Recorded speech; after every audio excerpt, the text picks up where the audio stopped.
Pred 7 rokmi sme sa presťahovali do Revúcej 20-členná skupina s cieľom založiť kostol pre ľudí, ktorí nechodia do kostola.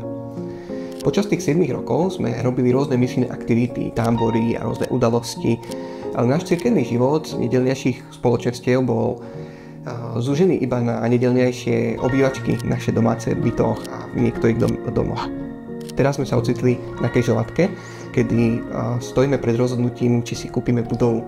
Chceli by sme ju, aby sme mohli pozývať aj ďalších ľudí na naše verejné služby. Tak poďte sa pozrieť, ako to vyzerá.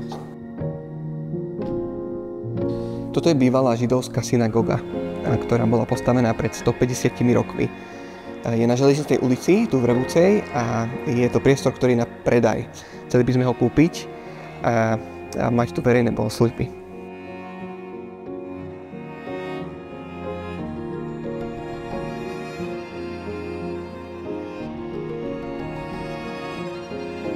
Súčasťou pozemku je aj tento priestor, kde sme teraz. Tu si vieme predstaviť robiť rôzne večery chvál, alebo grilovačky, opekačky, možno aj bohoslužby vonku pod holým nebom, alebo jednoducho len nejaké ihrisko alebo parkovisko. Toto video sme natočili preto, lebo nemáme dostatok zdrojov na takúto budovu. Chceme vás poprosiť o to, aby ste spolu s nami zápasili za to, aby tu v Revúcej mohla vzniknúť cirkev, aby sa tu ľudia mohli každý týždeň stretávať a aby tu bolo oslavované meno Pána Ježiša Krista.